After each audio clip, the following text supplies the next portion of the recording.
Good evening friends, warm welcome to my channel গল্প হলেও সত্যি। আর আশা করছি সবাই ভালো আছো আর সবার সময় খুব ভালো কাটছে। আমি আজকে যে গল্পটা বলবো ওটা হচ্ছে বিক্রমের। তো বিক্রমের বয়স সেই 27-28 মতো। ওর মা বাবা অনেক ছোটোবেলাতেই সেপারেশন হয়ে গিয়েছিল ওর মা বাবার।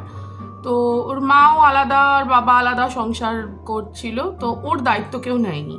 তো সেই কারণে ওর দিদা ওকে মানুষ করেছে। আর ও দিদার সাথে না ভীষণ অ্যাটাচড ছিল, মানে ওর দিদাই ওর সব, কারণ ওর তো আর কেউ নেই, ও দিদার কাছেই মানুষ, দিদার কাছ থেকেই পড়াশোনা করেছে, সব করেছে। তো এখন ও চাকরি পেয়েছে। তো কিছুদিন ধরে ওর একটা প্রমোশন প্লাস চাকরির একটা ট্রান্সফারের একটা ব্যাপার চলছিল। তো সেটা নিতে পারছিল না দিদার জন্য, যে ও দিদাকে ছেড়ে ও কোথাও আপাতত যেতে পারবে না। তো সেই জন্য এরমভাবে চলছিল। তো হঠাৎ করে দিদার ক্যান্সার ধরা পড়েছে। এবার ও তো ভীষণ ভেঙে পড়েছে, যে তাও ট্রিটমেন্ট করাচ্ছে, যে যা হোক যেভাবে হোক দিদাকে সুস্থ করতে হবে।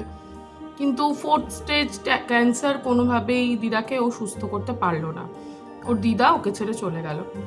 তো সেই কারণে ও ভীষণ ভেঙে পড়েছে, ভীষণ মনমরা হয়ে পড়েছে।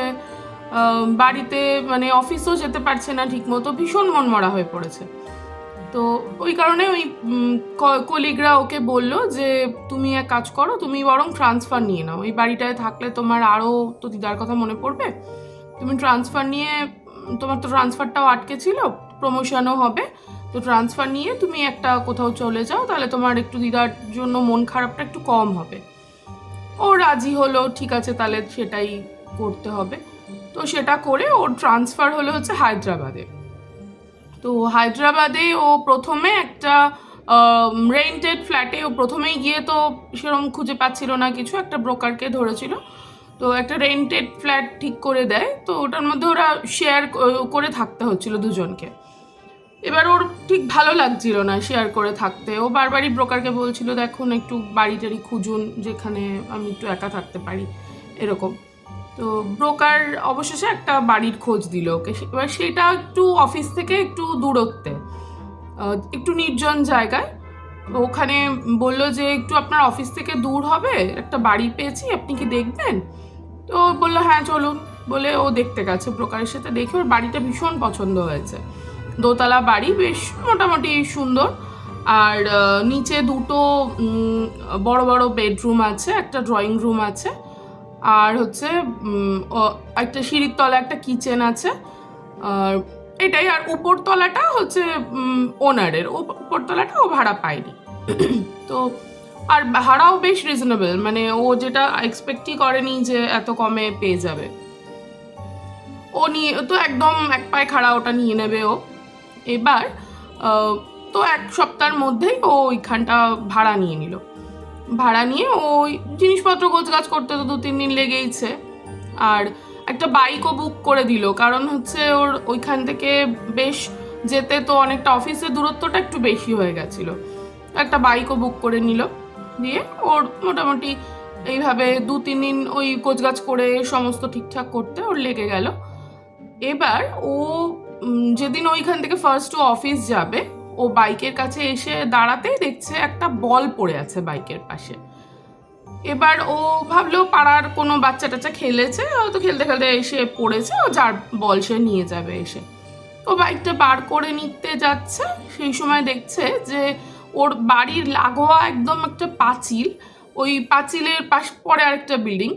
তো ওই বিল্ডিংয়ের থেকে, মানে ওই পাঁচিলের থেকে একটা বয়স্ক মহিলা এরকম উঁকি মেরে কিছু একটা দেখছেন ওর বাড়ির দিকে। তো ও তখন একটু কৌতূহল নিয়ে জিজ্ঞেস করেছেন, দিদা কিছু খুঁজছেন? বলে যে মহিলাটা যেই ওর দিকে তাকিয়েছে না, ওর বুকটা চিনচিন করে উঠেছে, একদম ওর দিদার মতো দেখতে। এইবার না ও আর কি বলছে কিছু খুঁজছেন, তখন মহিলাটা, মানে ও যেই কথা বলেছে, মহিলাটা তাড়াতাড়ি করে চলে যেতে যাচ্ছেন, মানে ওর সাথে কথা বলবেন না, উনি চলে যাচ্ছেন। তো তখন বিক্রম বলল বলটা নিয়ে, বলছে যে এটা খুঁজছেন, তো এই বলটা খুঁজছেন, এরকম বলেছে। তো ওই মহিলা তখন তাকিয়েছেন পিছন ফিরে, তাকিয়ে এরকম হাত বাড়িয়েছেন বলটার জন্য। ও তো বিক্রম বলটা দিয়ে দিয়েছে, দিয়ে ও চলে গেছে। ও মহিলা তখনই মানে তাড়াতাড়ি করে বাড়ির দিকে হেঁটে চলে গেছে। এবার ও সমানে ভাবছে যে একদম আমার দিদার মতো দেখতে, ভগবান তাহলে এই জন্যেই এই জায়গাটায় আমাকে মানে এনে দিয়েছে যে আমি এনার সাথে একটু ভাব জমাবো আমার দিদার অভাবটা পূরণ করার জন্য। যাই হোক, তো এই সময় তো বেরিয়ে গেছে অফিসের জন্য। বেরিয়ে তো এবার অফিসে কাজ করতে করতে সব কিছু মাথা থেকে বেরিয়েই গেছে। এইবার ও অফিস থেকে বাড়ি ফিরেছে, নিজের জন্য একটু তরকারি টুটি কিনে এনেছে, যে কারণ নিজে রান্না করে খাওয়ার মতো এখনও ওর সেই এটা হয়নি। তখন ওর আবার মনে পড়ছে যে সত্যি তো দিদা তো ভীষণ কোনোদিন ওকে কিছু করতেই দেয়নি, এত প্যাম্পার করেছে যে ও নিজে হাতে সেরমভাবে কিছু করেই না। ও তরকারি খেতে খেতে ওর বুকটা চিনচিন করে উঠলো। আর তখনই আবার ওই পাশের বাড়ির ভদ্রমহিলার কথা ওর মনে পড়লো, যে ওনার কথা ভাবতে ভাবতে তো এক কাপ কফি নিয়েও বসেছে। হঠাৎ করে পাশের বাড়ি থেকে একটা আওয়াজ পাচ্ছে।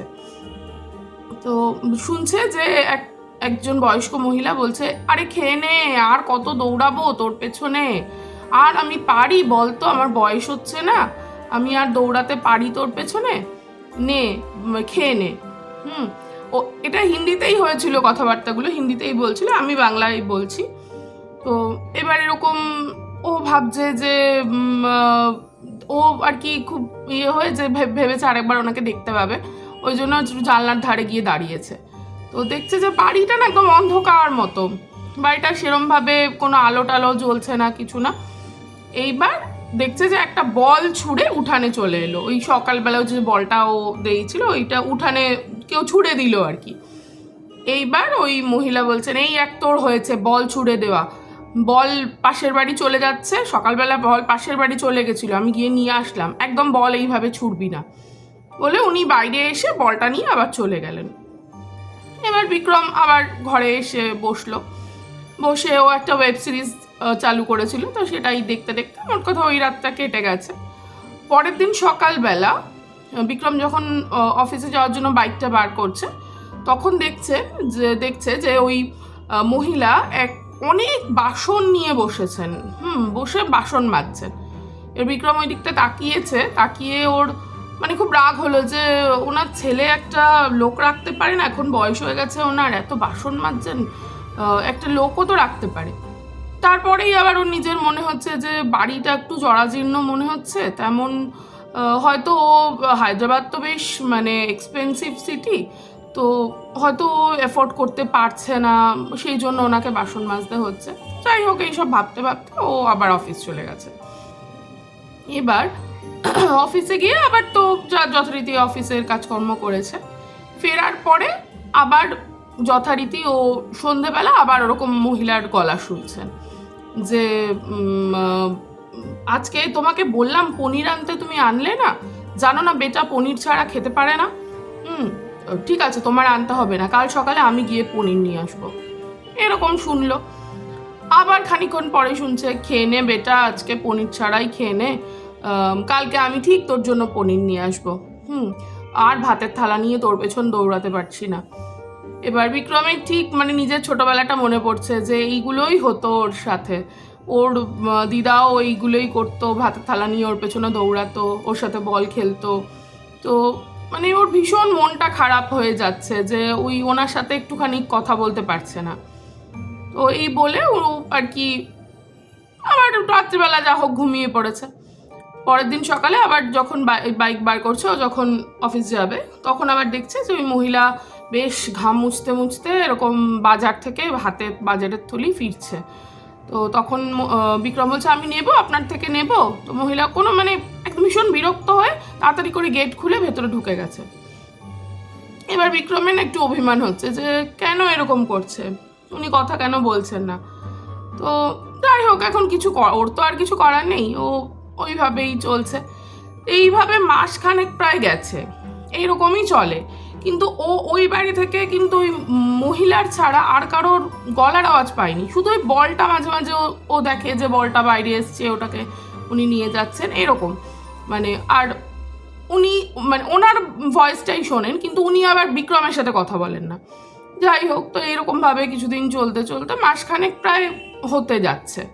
তো এই সময় একদিন বিক্রমের অফিস ছুটি ছিল বলে আর কলিগদের সাথে তো মোটামুটি ভাব হয়ে গেছে। তো দুজন ওই হায়দ্রাবাদের কলিগের সাথে ওর কলকাতার বিরিয়ানি আর হায়দ্রাবাদের বিরিয়ানি নিয়ে একটা ডিবেট হয়েছে, যেটা হয়েই থাকে আমাদের। ওই হায়দ্রাবাদের যারা ছেলেরা ওরা বলছে যে হায়দ্রাবাদের বিরিয়ানি ভালো, আর বিক্রম বলছে যে তোরা কি খেয়েছিস কোনো দিন কলকাতার বিরিয়ানি? খেলে আর হায়দ্রাবাদের বিরিয়ানির কথা বলবি না। তো তখন বলছে তাহলে তুই খাওয়া। তখন বলছে ঠিক আছে, কালকে তুই আয়। কালকে ওদের ছুটি ছিল, পরের দিন, যে কালকে তোরা আয় আমার বাড়িতে, আমি বিরিয়ানি করব, রান্না করব। তো এরকম বলে ও নিমন্ত্রণ করে রেখেছে, বলে যে বিরিয়ানি বানানোটাই ওর দিদার কাছ থেকে শিখেছিল, আর তেমন কিছু ও রান্না করতে বানাতে ও পারতো না। এইবার ও সেই অনুযায়ী সব বাজার দোকান করে এনেছে যে বিরিয়ানি বানাবে পরের দিন। এইবার কি করছে, ও রাত্রেবেলা একটু কফি করতে গিয়ে দেখছে যে সিলিন্ডার, মানে ও একটা হাফ সিলিন্ডার কোথাও থেকে একটা জোগাড় করেছিল, ওর ব্রোকার জোগাড় করে দিয়েছিল। তো ও তো তেমন কিছু রান্না টান্না করতো না, ও বুঝতে পারেনি যে আদৌ গ্যাস আছে কি না কিছু না। হঠাৎ করে দেখছে গ্যাস জ্বলছে না। এবার ও বুঝতে পেরেছে যে সিলিন্ডার শেষ হয়ে গেছে। তাহলে মানে পুরো ফুল মনে হয় ছিল না, কোথাও থেকে হাফ একটা এনে দিয়েছে আর ওটা শেষ হয়ে গেছে। এইবার পরের দিন নিমন্ত্রণ করে বসেছে লোককে, এবার কি করবে? তখন রাত্রেবেলা তো গ্যাস বুক করলে তো পরের দিন সকালেই তো আরও পেয়ে যাবে না। তো এরকম ও ভাবতে ভাবতে বুঝতে পারছে না কি করবে। তো ভাবছে যে তাহলে ওই দিদার কাছ থেকে একটা দেখি যে ওনার বাড়িতে সিলিন্ডার একটা যদি পাওয়া যায় একটু নিয়ে আসি বলে ও বেরিয়ে ওই ওনার বাড়িতে জাস্ট গেটটা খুলে ভেতরে ঢুকছে, দেখছে কি কেমন যেন একটা ভীষণ রকম গরম লাগছে। মানে ওইটা বেশ একটু পুজোর পরপর এরকম টাইম, খুব একটা গরম লাগার মতো ওয়েদার নয়। তো দেখছে যে কিরম যেন একটা মনে হচ্ছে যেন ভীষণ গরম লাগছে, মানে ভেতরটা ভীষণ গরম, আর একটা পোড়া গন্ধ পাচ্ছে, যেন একটা ভীষণ রকমের পোড়া গন্ধ। তো ওটা পেয়ে ভাবছে কি বাড়িতে কিছু পুড়ছে না কি, কিসের যেন একটা বিচ্ছিরি টাইপের পোড়া গন্ধ। তো যাই হোক, ওর তো দরকার সিলিন্ডার, ও আর অত ভাবেনি, ওই রকম ওর মধ্যেই গেছে, গিয়ে বেল খুঁজে পাচ্ছে না। দেখছে সেই দেওয়াল টেওয়ালগুলো একদম মানে বহুদিন পরিষ্কার হয় না, রং হয় না, এরকম অবস্থায় পড়ে রয়েছে। তো বেল খুঁজে পাচ্ছে না, ও এরকম এমনি দরজা ধাক্কেছে জোরে জোরে। তো তখন প্রায় 9টা 9:30 বাজে। এবার দরজাটা ধাক্কেই যাচ্ছে, কেউ খুলছে না। এবার অনেকক্ষণ ধরে দরজা ধাক্কানোর পর একজন দরজা খুলেছে। যেই খুলেছে ওর দিকে একটা বল একদম এরমভাবে এসছে, আর ও বলটা লুফে নিয়েছে। এইবার দেখছে ওই মহিলা ভীষণ বিরক্তির সাথে ওর দিকে তাকিয়ে আছে, কি চাই। তখন দেখছে যে ভেতরটাও একটু দেখছে, ভেতরে দেখছে দুটো ভাতের থালা, সেগুলো অর্ধেক খাওয়া অবস্থায়, অথচ কেউ খেতে বসেনি।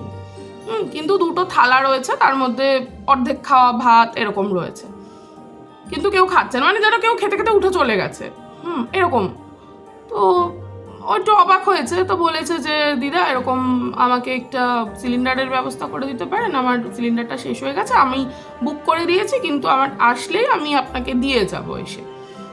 এইবার উনি তখন মানে ভীষণ মানে একটা বিরক্ত হয়ে না না সব আমার কাছে হবে না বলে ওর হাত থেকে বলটা তাড়াতাড়ি করে কেড়ে নিয়েছে, নিয়ে একদম ওর মুখের উপর দরজাটা বন্ধ করে দিয়েছে।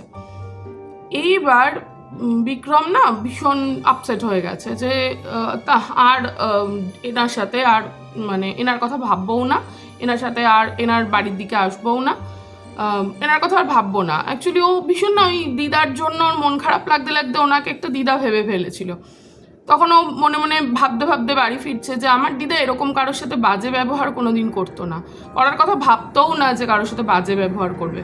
তো যাই হোক, ইনি আমার দিদার মতো হতে পারে না, তো এনার কথা মাথা থেকে বাদ দিয়ে দেওয়া সব থেকে ভালো। যাই হোক, তো ওই ভাবতে ভাবতে ও বাড়ি ফিরে এসছে। ওর পরের দিনও কিনে টিনে এনে যা হোক বিরিয়ানি চালিয়েছে, রান্না তো আর করতে পারেনি। এবার এরকম কয়েকদিন পরে ওই ব্রোকার এসছে ভাড়া নিতে, ওই ওনার অন্য কোথাও থাকে, তো ব্রোকার ওর কাছ থেকে ভাড়া নিয়ে তো ওনারকে পাঠিয়ে দেবে। তো ব্রোকার যেই এসছে না, ও তখনও মাথা থেকে বার করতে পারছে না। তখনও বলেছে এই বাড়ির মহিলা যিনি, উনি মানে এরকম বলতে যাচ্ছে, তখনই ব্রোকারটা বলছে আরে ওই পাগল মহিলার কথা কি বলছেন? তখন বলছে পাগল মহিলা, আরে ও তো পুরো পাগল। হ্যাঁ, কোন কালে ওনার বর আর বাচ্চা মারা গেছে আগুনে পুড়ে, তবে থেকে ওই ভাবে যে ওর বর বাচ্চা ওর সাথে আছে, কারোর সাথে মেশে না, কথা বলে না। ও পাগল মহিলা, ওনার দিকে একদম তাকাবেই না, ওনার বাড়ির দিকে একদম তাকাবেই না, ওইসব পাগলামো যত করবে। হ্যাঁ, মানে ব্রোকারটা ভাবছে কি কিছু দেখে ভয় টয় পেয়েছে নাকি ও ছেড়ে দেবে বাড়ি, মানে ও ভাবছে আর কি সেরকম।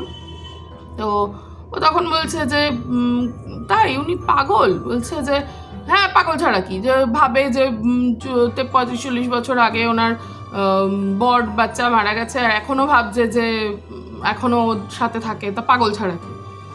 তো এবার ব্রোকারটা যাই হোক ভাড়াটা নিয়ে চলে গেছে। এবার বিক্রম ভাবতে বসছে যে উনি যদি পাগলই হবেন, আর তাহলে ভাতের থালাটা কোথা থেকে আসলো? যে অর্ধেক খাওয়া ভাতের থালা ও গিয়ে দেখেছিল, ওই বাড়ি ঢুকতে গিয়ে একটা পোড়া গন্ধ পেয়েছিল, আর সব থেকে বড় কথা বলটাকে ছুটছিল। ওই মহিলা তো ওনার সামনেই দাঁড়িয়ে, ওর বিক্রমের সামনেই দাঁড়িয়ে আছে, বলটা তো ভেতর থেকে এলো ওর দিকে পুরো একদম। তাহলে সেই বলটাকে ছুড়লো। আর উনি যে এক পাজা করে বাসন মাজেন প্রত্যেক দিন, সেই বাসনগুলোই বা কিসের জন্য মাজেন? একা মানুষের জন্য তো অতটা বাসন হতে পারে না।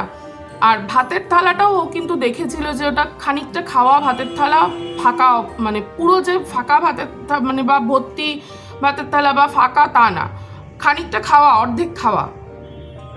তো এইটাই গল্প। বিক্রম গেস করতে পারলো যে উনি পাগল নন, উনি ওই বাড়িতে সত্যি ওনার হাজব্যান্ড আর বাচ্চা হয়তো তাদের আত্মা হয়তো থাকে, আর উনি ওদের সাথেই থাকতে চান বলে আর কারোর সাথে সেরমভাবে মেশেন না। তো এটাই গল্প, আজকের মতো এইটুকুই। আমি একটু অন্যরকম গল্প তোমাদের জন্য আনছি, আশা করছি তোমাদের ভালো লাগছে। আর ভালো লাগলে অবশ্যই লাইক করো, একটু সাবস্ক্রাইব করে দিও চ্যানেলটা, আর কেমন লাগছে আমাকে অবশ্যই কমেন্ট করে জানিও। আজকের মতো এই পর্যন্তই, বাই, গুড নাইট।